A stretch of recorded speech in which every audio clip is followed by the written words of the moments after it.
Husker Nation, what's going on? This is Ethan Vice. This is another episode of 4 Hours to Lincoln.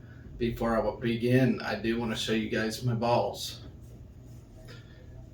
Here's a volleyball signed by Jordan Larson. Uh, it was the 3-time national championship ball. Uh, and there is that. And here's my other ball, signed by Coach Tom Osborne and Frank Solich. And so those are my balls. Thank you for looking at my balls. Now, ladies and gentlemen, now that you've seen my balls, I hope you all had a really good week. This is basically part 2 of this week that I'm covering. Due to having the in-laws over and whatnot, I just didn't really have time to put in a full video. So now that I can record this, let's get underway. I do want to shout out to Crypto King and Husker in Hanover. They joined my Sports Nightly chat. Well, not my chat, but the Husker Sports Nightly chat every week, and they kind of helped me get this thing together. They helped encourage me with it, so I want to give them guys a shout out real quick. So from there, let's move on. I was watching some UFC last night, and I didn't realize it's been going on for 30 years now. That's crazy to me. I can't believe it. I mean, of all the legends that's fought in the UFC and everything, that's pretty cool. I remember Chuck Liddell, Royce Gracie, of course. If any of you watch UFC at all, I think that's pretty cool. 30 years of that. That's amazing to me. And that I've been kind of keeping up on motocross a little bit this year as well. Can't On the 450 class you got Jet Lawrence, and in the 250 class Hunter Lawrence. They're both dominating the sport pretty well. It's pretty insane. They both won yesterday at the Unadilla. There's only 3 races left till they start like a new playoff system, which is pretty cool. I can't believe they have a playoff system for motocross. I'm pretty interested to see how that shapes up. So now we're going to talk a little bit about the conference realignment situation. It's really stupid. I don't get it. But I've seen a coach explain about the Power 5 and then the Group of 5, like just keep them separate altogether.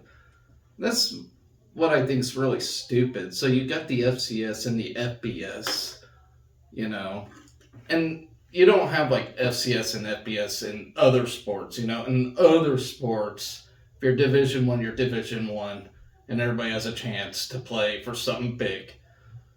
I mean, they do still have the Power 5 thing, but it's not as relevant as it is in football. Football, to me, it's getting really ridiculous with this. So anyway, I can't remember what coach it was. I read a quote by him, and he said something about keeping Power 5 playing for their championship and Group of 5 playing for their championship. Then my reaction is, why don't you just put the Group of 5 in the FCS if they can't play for anything? I think it's really stupid. What's even the point of playing for a Group of 5 school if you can't play for anything at all? I mean, I think somehow they just need to make it to where maybe something like if you win the conference championship, you're in the playoff, maybe a lower seed or whatever, but at least you get a shot in it.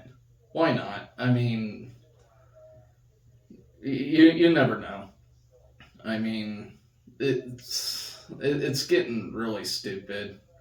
Of course, the Power 5 schools, they got the most money and everything, but, I still see talent in the FC or group of five teams, I mean, look at what UCF done to Auburn, 5 years ago now? I mean, they beat them.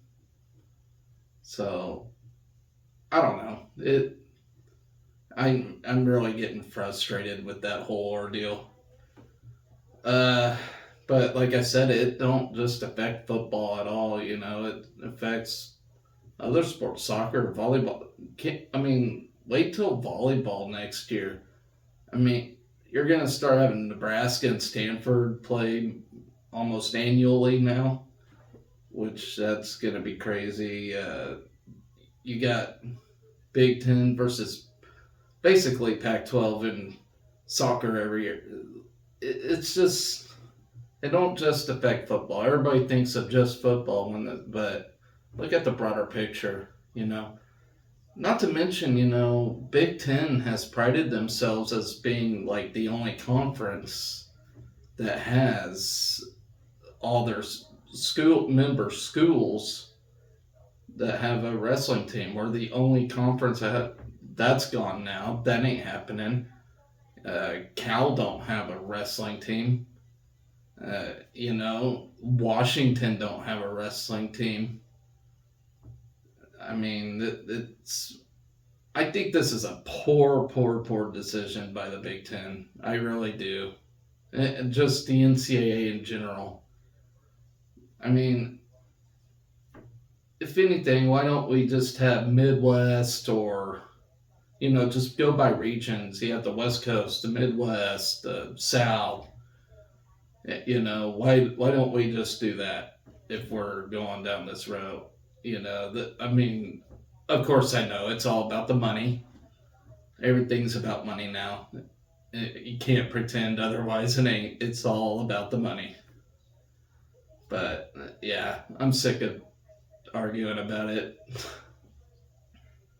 But I actually go to a kinesiologist. I've been having to go for 2 weeks now for a pretty full-blown body alignment. I've been having shoulder pains and everything, so I've been going to see him, and he's a big K-State fan. And I don't know, he pointed out to me he thinks, we'll do all this realignment, super conference stuff, but then he thinks it'll just end up being back to where it was from the beginning. That was his take on me, and I saw that as an interesting take. What do you guys think? Comment below what you think about that. I don't know. You're gonna have the Big 18 next year. SEC's staying put though. They're not worried about it. I mean, they got football and they make all that football money. They're not worried about a damn thing. The SEC in general in every sport, they do well enough to where they're just staying put. They don't care. They could care less about adding or subtracting things. I mean, they're pretty content with what they got. And it's actually very interesting. I thought the Big 12 was going to be the first to die and all that. Now the Pac-12 is now the Pac-4. I don't know what they're going to do with those other 4 teams. I don't know. It's all going to be interesting, see how it all shapes out from there. So this week we have soccer versus Creighton on Thursday, and then Sunday it's back in Lincoln versus Baylor at 1:00 p.m. And then Saturday volleyball has a red-white scrimmage, so look forward to that. That's our that's what's on the lineup for this week for week 2 of athletic competition. So in this particular episode, I did want to just go over the exhibition game against OU, which I will, and then I'll preview the upcoming soccer games for this week. But we did have a bit of other news going on around the campus, so I want to get to those first before I do that. But so on that, we got volleyball. They practiced. They started week 1 of practice this week. Not a lot to it. I mean, there's not much to report out of there, but this weekend, as I mentioned, they do have a scrimmage, the red-white scrimmage, which is always exciting. It's always fun. It's always a great preview of what's to come. And, of course, we got the freshmen that I've been looking forward to seeing. So, including Harper Murray, who's going to be fantastic this year. But from there, got a lot of news coming out of football. First off, I want to ask you guys, where the hell is Miles Farmer? I mean, he said he's going to the transfer portal this year, and I haven't heard much from it. Now, I did hear one guy on Sports Nightly the other night say that he's looking to go to Syracuse, but I haven't heard anything official about that yet. It was mentioned when soccer played South Dakota State earlier in the week that he was attending the game with the team. So on that, that just, if that's the case, if he's going to Syracuse, I'm not saying he is or isn't, because I don't know for sure. But if that's the case, he still at least went with the team to the game. So it's not, I don't see him being butthurt or anything. I think it's just a change of coaches and change of atmosphere. And unlike everybody, I've said this all along, I hate the transfer portal, but in this day and age in college football, it's going to be a lot more common, and sometimes it's not because of the rules or whatever, it's majors. Sometimes somebody completes a major and then they go to another school, complete that one, because Nebraska may not provide it or something. Who knows? So before I even get judgy with these guys, before I get pissy with them, I always kind of see what's going on, before I even pinpoint. And, back in the before transfer portal, people did leave programs all the time then too, it's not really new. But I mean, it is more common, but it's not like people didn't leave other programs back in the day too. But it could be more common, I think, but right now it's one and the same, in my opinion. And then I heard that they're going to try moving the Big Ten title game to Allegiant Stadium in Las Vegas. Again, Big Ten being money grubber.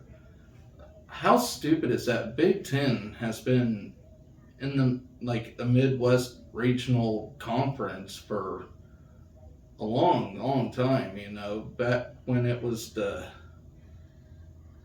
Big West Conference or something or the Western Athletic Conference or something like Western Intercollegiate Athletic Conference. I can't remember, but it's been around a long, long time, and so we've always been Midwest. We've always prided ourselves like Midwest, and now they want to move this to Las Vegas, the championship game. Again, I think that's stupid. West Coast people don't care about sports like we do here in the Midwest. They just don't. They could say, oh, they make big money and well, I don't see it. College athletics make the big bucks here from the Midwest all the way east, southeast, Texas. Basically, you got Kansas, like the Bible Belt line, on to the east, that's where your big time college athletic moneymakers are. You know, anywhere west of Canada, well, I guess you got Colorado and stuff, but it seems like the farther west you go, the less they care and the less people will spend money for collegiate events. So I think it's a stupid call. I don't even know what the hell they're thinking. You know, yeah, I get it. Stanford won more national championships than any other school of any sport. I get it. But it doesn't necessarily mean they have an audience that cares over there. They really don't. You know, I mean, in California, you got people shitting in the streets. The last thing they're gonna even concern themselves about is college athletics. So, yeah, I don't get why the NFL wanted all these LA teams or anything. You know, it's not like they can. Yeah, I watched a Cal game last year. There's like two people in the stands. So what is it? What is the infatuation with having a West Coast California uh, audience? There is none. Nobody cares. Nobody cares about Washington. Nobody cares about Oregon. You know, nobody does. Not over there anyway. You might have bandwagon fans here in the state, but overall, you know, like Nebraska, you know, they got the whole state, of course. Then they got a huge audience everywhere else. Then you got Kansas State, you know, there's a lot of Kansas State fans. There's a lot of Ohio State, you know. I don't see anybody walking around with Stanford shirt on. I just don't. Unless you're like an alumni or something, but I just don't get the infatuation with it at all. I think it's stupid. Keep the game in Indianapolis, where it's been since the Big Ten has had a championship game. So, moving on from that, I can get myself worked up about that. Uh, what sucks now is, okay, I say it sucks, but Xavier Betts, standout wide receiver, is leaving the program. I didn't see why, but you know, of course, when he, you know, and it is a blow. It indeed sucks. I hate seeing it. He's an awesome wide receiver. But, you know, I already see people hitting the panic button on this, and I'm just telling you guys, don't. We got depth, all right? We got a lot of wide receivers. Got a lot of talented freshmen coming in. And to be brutally honest, Matt Rule wants to pound the ball. He wants to run the damn ball, as we should, because that is our forte. That's where we should have been at all these years under Scott Frost, who wanted to have a pretty boy offense. We're going to run the ball. So don't fret on Xavier Betts. Yes, he's an excellent weapon. He would be a great choice for a wideout. But Matt Rule has recruited some pretty prominent wide receivers, and we're going to be just fine in that. Do not hit the pin. That's what I hate. Every time somebody hits transfer portal, it's, oh my God, you know, guys, like I said, this is college football. This is the normal now. People are going to leave. People are going to transfer. It sucks, but I'm telling you, it's all right. We're not the only program where people are going to leave from. I promise you that. We're not. The transfer portal's active all year round. In every sport, there's no need to panic. Don't fret it. All right? It's not the worst thing. Xavier Betts, yes, he is an excellent wide receiver. And he's going to be an excellent wide receiver wherever he goes. I don't know where he's going to go. I don't know what his plans are. But don't panic. He's going to be just fine. We're going to be just fine without him. Okay? And I wish nothing but the best for him. And the last part I want to talk about on the football side of things is Cade Warner has played in his very first NFL game, playing for the Buccaneers. So that's really cool. And I guess he got his uh, first bit of playing time against the Arizona Cardinals, where, of course, Kurt Warner has finished his NFL career. So I know Cade Warner, he transferred to K State during his college career, but he was once a Husker, and I'm happy for him. Just like anybody else who played at Lincoln, I'm happy where whatever they decide to do in life. Uh, that so from there we're gonna move on. So moving on to the bowling side of things. I don't talk much about bowling, but I thought it was pretty cool. So looking at HuskerAthletics.com, they're talking about this Waterloo Invitational or Open in Iowa.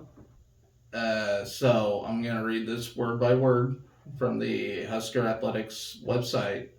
Husker legend Shannon Pluhowski and 2023 NTCA Rookie of the Year Jillian Martin represented the Nebraska bowling team with a top 5 finish Thursday evening at the PWBA Waterloo Open. Pluhowski was a dominant force during the opening rounds by finishing Wednesday's 12-game block with a 2,912 total, which was good enough for a 242.67 average and first place in the field of more than 80 bowlers. Martin secured her spot in the top 5, sitting comfortably in third with a 2,759 total and 232.88 average. As the third overall seed, Martin faced Diana Zabjalova in round 2 of the stepladder finals after Zabjalova's first victory in round one against 5th seed Carrie Smith.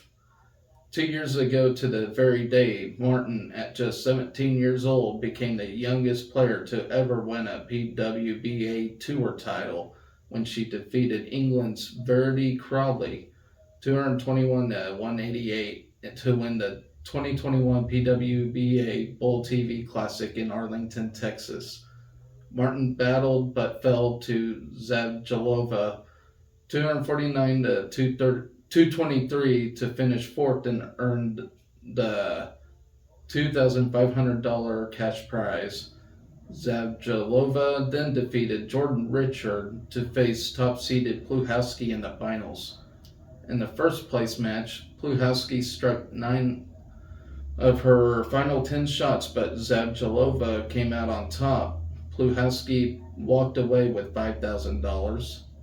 The Waterloo Open was the first tournament of PWBA Championship Week. The week will also include the Pepsi Open and PWBA Tour Championship, the major final of the 2023 PWBA Tour season. So now, guys, what I'm going to do that I couldn't on Thursday is talk about the OU exhibition, and then I'll preview the games against Creighton, then Baylor. So, for that, I will say tremendous effort by the ladies this Friday. When they played OU, they dominated that game, and yeah, they just did what I didn't think they could, and just overall just controlled the ball all game long. So last year, during regular season play, we did beat OU 2-1. They finished 9-8-3 with a conference record of 3-5-1 last year. So I thought they were going to have a better team this year. I really thought they were, going to outperform us in a lot of things, but they didn't, and so that's pretty good. I did forget to mention last year, or I can't talk today, guys. I forgot to mention we do have a few teams ranked in the Big Ten this year that we do need to watch out for. Penn State being number 10, Michigan State number 17, and Northwestern number 18. So those are gonna, and of course you got us. We're on the outside looking in to be ranked too. So the Big Ten's actually pretty tough this year. Uh, I didn't really look into all the teams, but it's gonna be a tough conference to win. So you know, my prediction of going to the final, I still stand with that because I don't know. I just have this gut feeling that we're gonna succeed. But here's my recap of the OU game. So going down the roster, Haley Peterson attempted one shot. She played 66 minutes.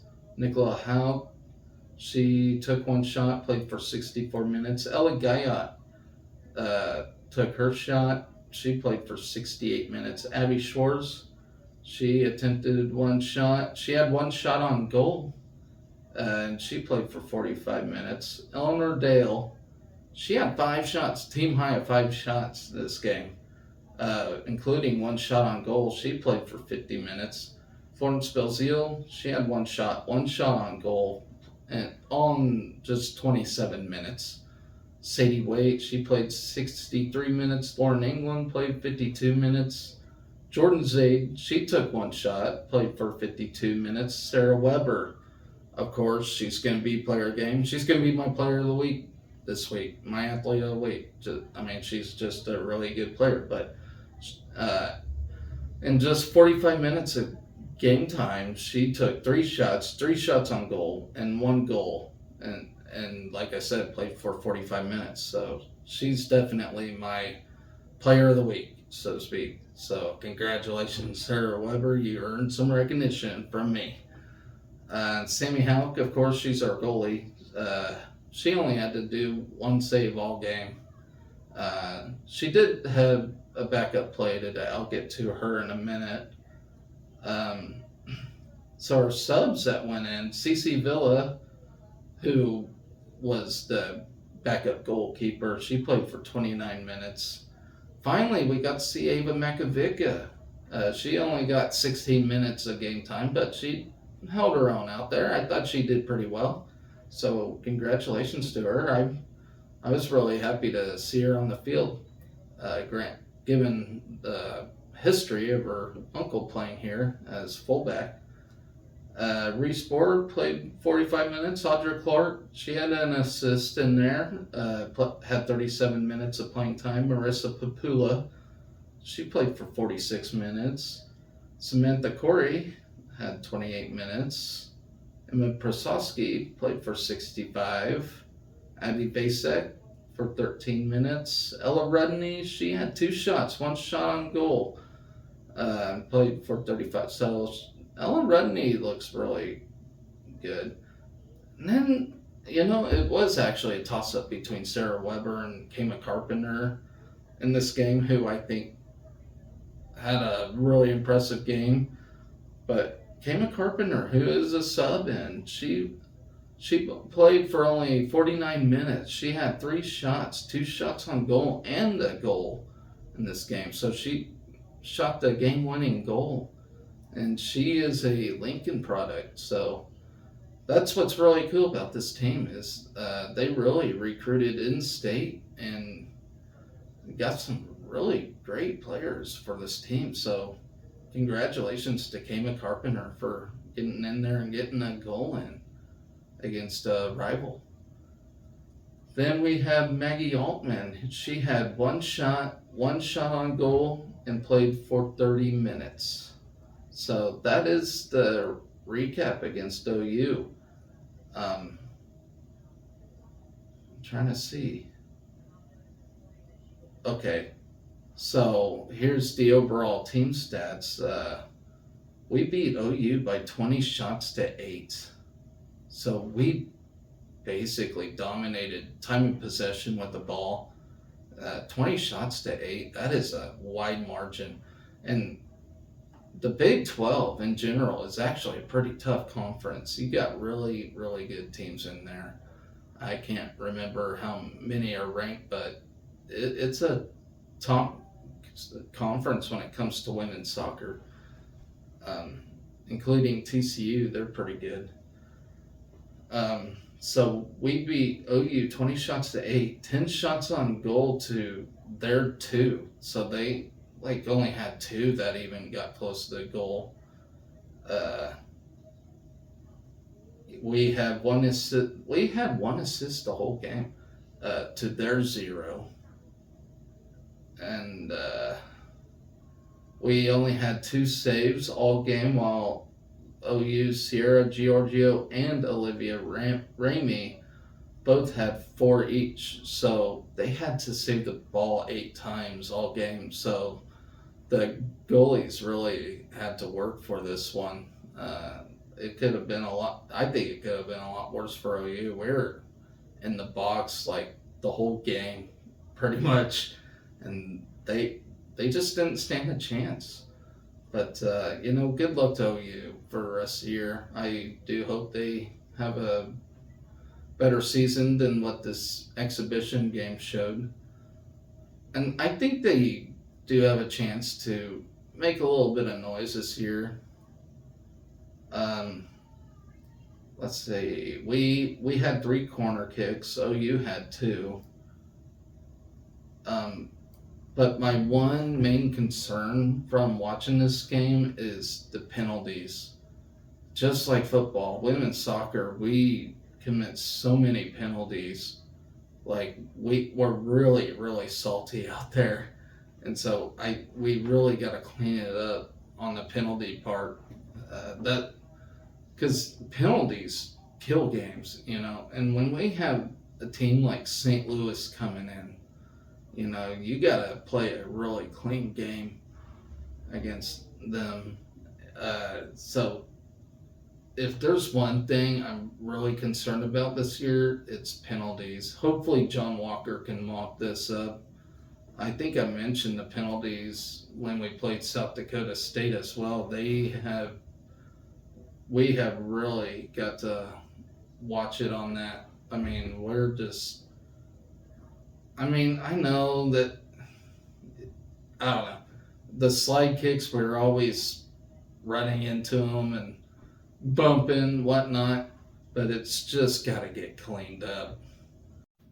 Okay, guys, so this leaves me to preview the upcoming week for Husker Athletics, which is just a couple of soccer games and a volleyball scrimmage. So the volleyball scrimmage, I'm not even going to get into. When it comes to these scrimmages, I mainly look for the freshmen, see what they can do. Of course, we know what the upperclassmen can do, the juniors and seniors anyway, in that concern. We got no seniors, but just look out for the freshmen, see what they can do.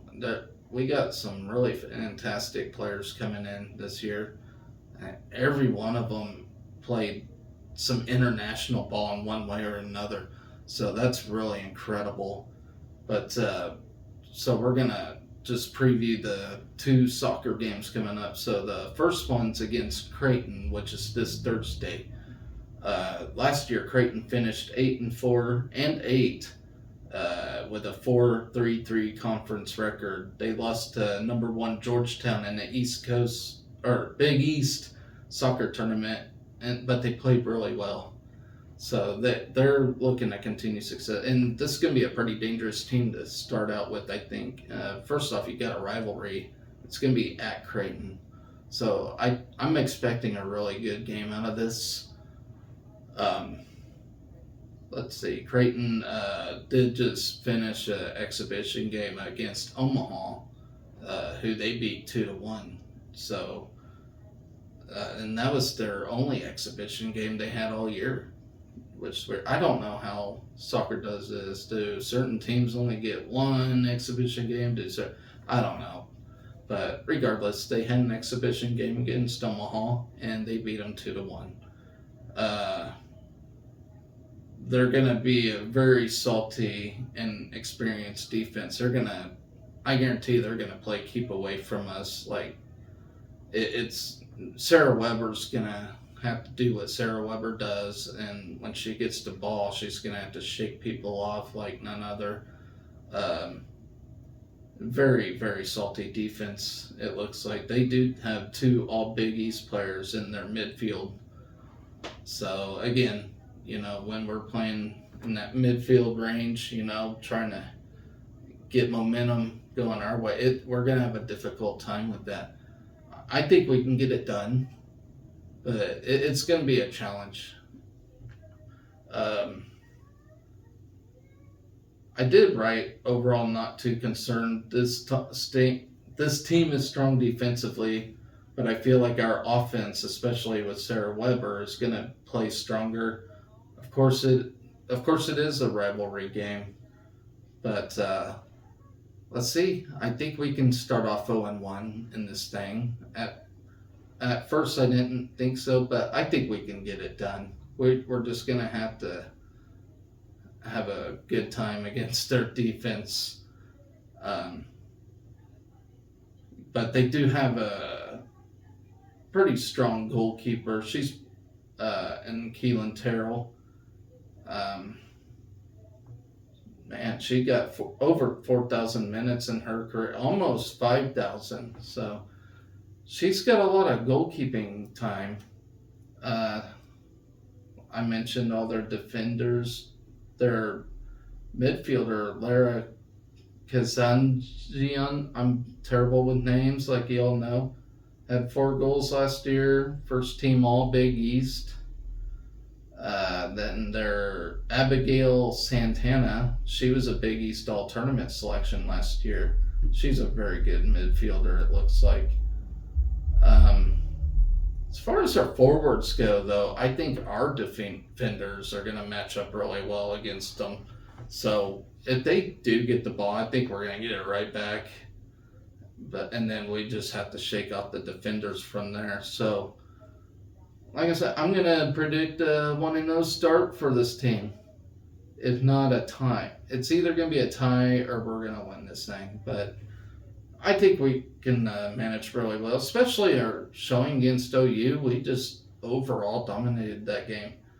The game against South Dakota State wasn't really nothing to hang off of. Like I said, they only lost 1 game last year, and they're looking to improve this year too. So I think South Dakota State's going to be a tournament team along with us too. So that does it for Creighton. Like I said, watch out for those defenders. They're gonna get after it. So Baylor this year, I'm not very concerned about them. I guess in 2021 they were a top 25 team, like making some noise. But ever since, they kind of lost some players, and they're in rebuild mode right now. So I expect nothing short but a win against Baylor. Last year they went 4-11-2 with a conference record of 2-7.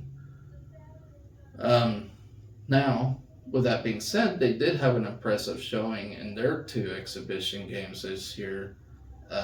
They beat OU, a team we manhandled, but they beat them 3-2. And then Tarleton, I don't know who Tarleton is, but they beat them 4-0. But like I said, there's really not a strong position group on this Baylor team. There's a lot of unknowns regarding a big number of underclassmen who hasn't seen much action. I was actually trying to look at the roster, and some players I couldn't get no information whatsoever. So as long as they ain't like all these badass international all-star players, I think we can handle them. Like their goalkeeper situation, it looks like they rotate them. They have a freshman who hasn't played at all this year. Madison Martin and Mackenzie Short seem to be the 2 goalkeepers. I don't know which one's starting. If I were to guess, it'd be Mackenzie Short. Just looking at her stats, it looks like she got the most playing time between the two, but it's pretty split on that. With the defenders, we got a couple of three players that seen over 1,000 minutes, which in a career span isn't that much. So I don't know. I'm not worried about their defenders at all. Midfielders, they have one player, Ashley Merrill, who had second highest number of goals last year with 4. So that's, I don't know, I'm not concerned about that midfielder position. Their forwards, they hardly have anybody with experience in the forward position. So I do expect a shutout win against Baylor this year. I think we'll start out 2-0 this year. I could be dead wrong, but I'm just looking at these rosters and, nothing against Baylor. I think they're just rebuilding, but they'll gain valuable experience if anything. So, maybe they'll have a rough start, and then maybe they'll just get better and as the year progresses. But just kind of outside looking in, just kind of blindly looking at this thing. I think we're gonna do just fine against Baylor. But again, like I said, they do play in a tough conference, which is the Big 12, and we happen to play the lesser of the more dominant teams in the Big 12. So I do expect a 2-0 start and nothing more, nothing less. So on that note, guys, I appreciate you watching. I do thank you. I messaged some of you on my Facebook to help give me likes on here, and the response was greatly appreciated. I appreciate each and every one of you supporting me in this thing. Like I said, it's going to take time before I really become an expert on video editing and all that good stuff, but I do thank you guys for supporting me and helping me prolong on this thing.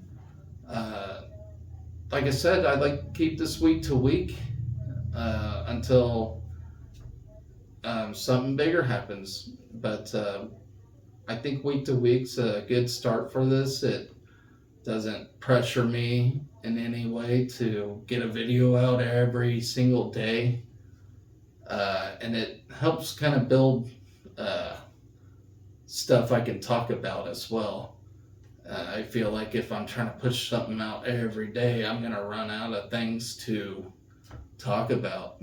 So on that note, I do want to thank you all for tuning in, whoever decides to tune in and watch these ridiculous talks of mine. But like I said, in time, I think it'll get better. I really do. So on that note, guys, I hope you have a terrific week coming up. If you live here in Kansas, it's muggier than shit. So stay cool, stay hydrated. And yeah, stay safe out there, guys. Go Big Red.